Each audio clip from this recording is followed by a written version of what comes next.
जिससे जागे बीज वही दिव्यवाणी। सारी सृष्टि जिससे जागी बीज वही दिव्यवाणी। कहते हैं सब ज्ञानी,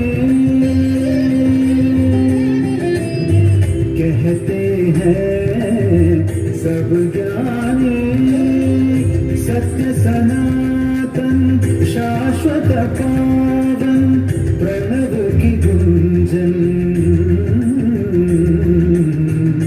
एक है बस वही जो है अनंत और अनादि, अनादि। सारी सृष्टि जिससे जागी बीज वही दिव्यवाणी। नि सा सा सा नि सा गा सा सा सा नि सा गा मा मा गा गा मा प नि नि मा प नि सा सा सा नि सा गा सा नि सा सा सा नि प नि नि प मा प गा मा गा मा मा गा मा गा।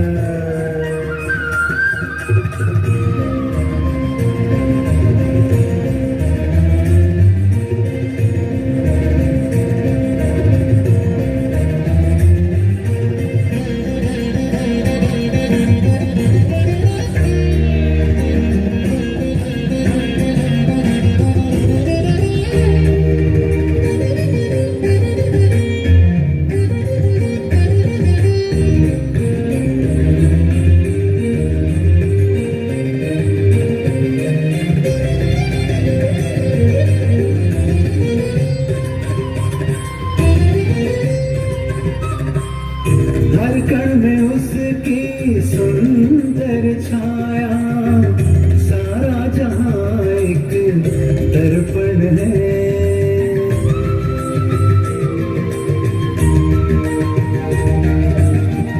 हर नाद में बस वो ही समाया, हर गीत की वो सरगम है। तेज वो सूरज का, चांद वो अंबर का, तेज वो सूरज का, चांद वो अंबर का। सातों समुंदरों में वो लहर, उसका हर एक आत्मा में घर। सातों समुंदरों में वो लहर, उसका हर एक आत्मा में घर है। सब धर्मों का ज्ञान दिखाए किसका मार्ग हमें, एकम सत बतला कर वो आमंत्रण देते हैं आम मिल जाए हम नित्य चैतन्य में, नित्य चैतन्य में। सा सा सा नि सा गा सा नि सा पा मा गा नि सा गा गा गा सा गा मा पा मा गा सा नि पा मा गा नि सा सा गा गा सा सा नि सा सा गा गा सा सा नि सा गा गा सा नि सा गा गा सा सा गा मा गा गा मा पा मा पा नि सा नि सा गा सा नि सा सा गा गा सा सा नि सा सा गा गा सा सा नि सा गा गा सा नि सा गा गा सा सा गा मा गा गा मा पा मा मा गा सा नि सा गा सा नि सा नि पा मा पा मा गा सा नि सा गा सा नि पा मा पा सा सा गा गा मा पा गा गा मा मा पा पा नि नि सा सा गा गा मा मा पा गा गा मा मा पा नि नि मा मा पा नि नि सा सा गा मा पा गा मा पा नि सा गा गा मा गा मा पा नि सा गा सा गा मा पा।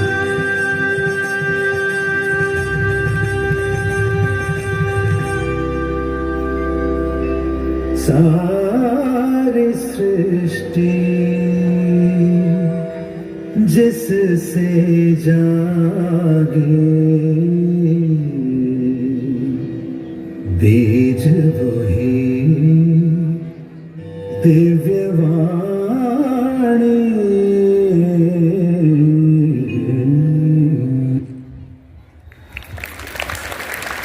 Bethlehem to life.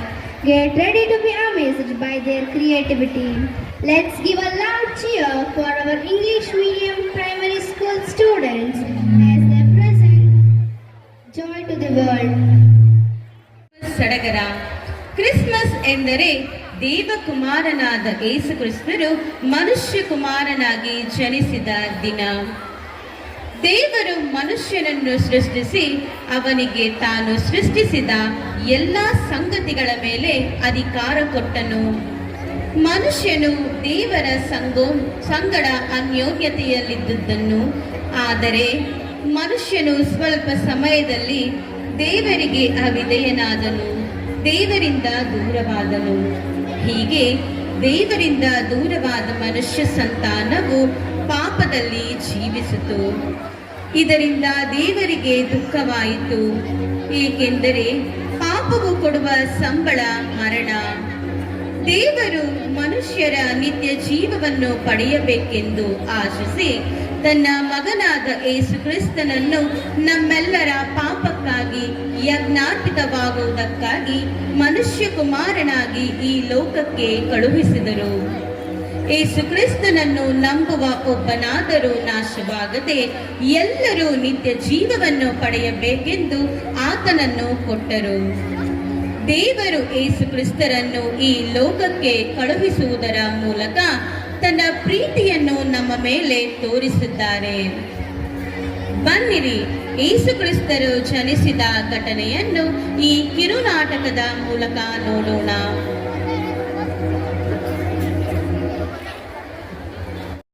ಗಲಿಲೇಯ ಸೀಮೆಯ ನಜರೇತ್ ಎಂಬ ಊರಿಗೆ ಒಬ್ಬ ಕನ್ಯೆಯ ಬಳಿಗೆ ಕಳುಹಿಸಿದರು.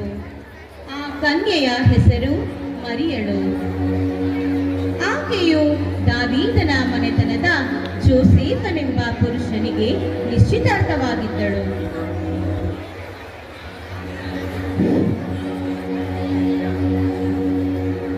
ದೇವರ ದಯೆ ಹೊಂದಿದವಳೆ, ನಿನಗೆ ಶುಭವಾಗಲಿ.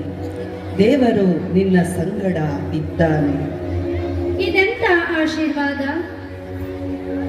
ಮರಿಯಳೇ, ಹೆದರಬೇಡ, ನಿನಗೆ ದೇವರ ದಯೆ ದೊರಕಿತು. ಇಗೋ, ನೀನು ಗರ್ಭಿಣಿಯಾಗಿ ಒಬ್ಬ ಮಗನನ್ನು ಹೆರುವಿ. ಆತನಿಗೆ ಯೇಸುವೆಂದು ಹೆಸರಿಡಬೇಕು. ಆತನು ಮಹಾಪುರುಷನಾಗಿ ಪರಾತ್ಪರನ ಕುಮಾರನೆನಿಸಿಕೊಳ್ಳುವನು. ಇದಲ್ಲದೆ ದೇವರು ಆತನ ಮೂಲಪಿತನಾದ ದಾವೀದನ ಸಿಂಹಾಸನವನ್ನು ಆತನಿಗೆ ಕೊಡುವನು. ಆತನು ಯಾಕೋಬನ ವಂಶವನ್ನು ಸದಾಕಾಲ ಆಳುವನು. ಆತನ ರಾಜ್ಯಕ್ಕೆ ಅಂತ್ಯವೇ ಇಲ್ಲ. ಇದು ಹೇಗಾದೀತು? ನಾನಿನ್ನು ಅವಿವಾಹಿತಳು. ನಿನ್ನ ಮೇಲೆ ಪವಿತ್ರಾತ್ಮ ಬರುವುದು. ಪರಾತ್ಪರನ ಶಕ್ತಿಯ ನೆರಳು ನಿನ್ನ ಮೇಲೆ ಬೀಳುವುದು. ಆದುದರಿಂದ ಹುಟ್ಟುವ ಆ ಪವಿತ್ರ ಶಿಶು ದೇವರ ಮಗ ನೆನೆಸಿಕೊಳ್ಳುವುದು. ದೇವರಿಂದ ಬರುವ ಯಾವ ಮಾತಾದರೂ ನಿಷ್ಫಲವಾಗುವುದಿಲ್ಲ. ಇಗೋ, ನಾನು ಕರ್ತನ ದಾಸಿ, ನಿನ್ನ ಮಾತಿನಂತೆ ನನಗಾಗಲಿ.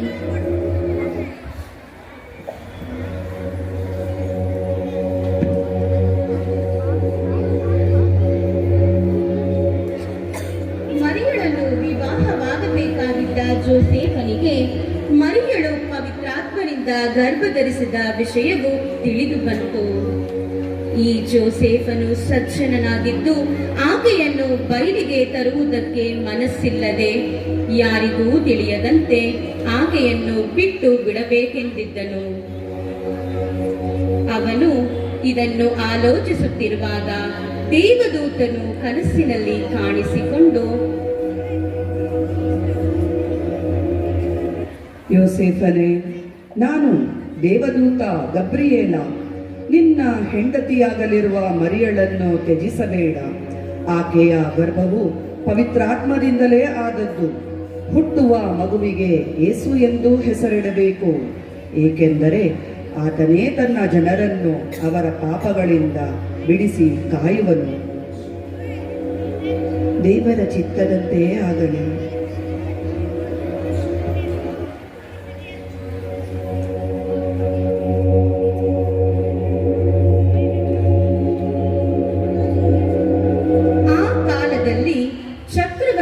ಔಗುಸ್ತನು ತನ್ನ ಸಾಮ್ರಾಜ್ಯದಲ್ಲಿ ಜನಗಣತಿಯಾಗಬೇಕೆಂದು ಆಜ್ಞೆ ಹೊರಡಿಸಿದನು. ಕೇಳ್ರಪ್ಪೋ, ಕೇಳ್ರಿ, ಮಹಿಳೆಯರೇ ಮತ್ತು ಮಹನೀಯರೇ, ಹಿರಿಯರೇ ಕಿರಿಯರೇ, ಎಲ್ಲರೂ ಕೇಳ್ರಿ. ಮಹಾರಾಜರಾದ ಔಗುಸ್ತರ ಆಜ್ಞೆಯಂತೆ ಎಲ್ಲರೂ ತಮ್ಮ ತಮ್ಮ ಊರುಗಳಿಗೆ ಹೋಗಿ ಖಾನೇಶುಮಾರಿ ಬರೆಸಿಕೊಳ್ಳಬೇಕು. ಕೇಳ್ರಪ್ಪ, ಕೇಳ್ರಿ. ಜೋಸೇಫನು ದಾವೀದನ ಮನೆತನದವನು ಆಗಿದ್ದುದರಿಂದ ಹೆಸರು ಬರೆಸಿಕೊಳ್ಳುವುದಕ್ಕಾಗಿ ತನಗೆ ನಿಶ್ಚಿತಾರ್ಥವಾಗಿದ್ದ ಮರಿಯಳ ಸಂಗಡ ಗಲಿಲೇಯ ಸೀಮೆಯ ನಜರೇತ್ ಎಂಬ ಊರಿನಿಂದ ಹೊರಟು ಜುದಾಯದಲ್ಲಿರುವ ಬೆತ್ಲೆಹೇಮ್ ಎಂಬ ಊರಿಗೆ ಹೊರಟನು. ಆಗ ಮರಿಯಳು ಪೂರ್ಣ ಗರ್ಭವತಿಯಾಗಿದ್ದಳು. ಅವರು ಅಲ್ಲಿದ್ದಾಗ ಆಕೆಗೆ ದಿನ ತುಂಬಿತು. ಆಕೆಯು ತನ್ನ ಚೊಚ್ಚಲು ಮಗನನ್ನು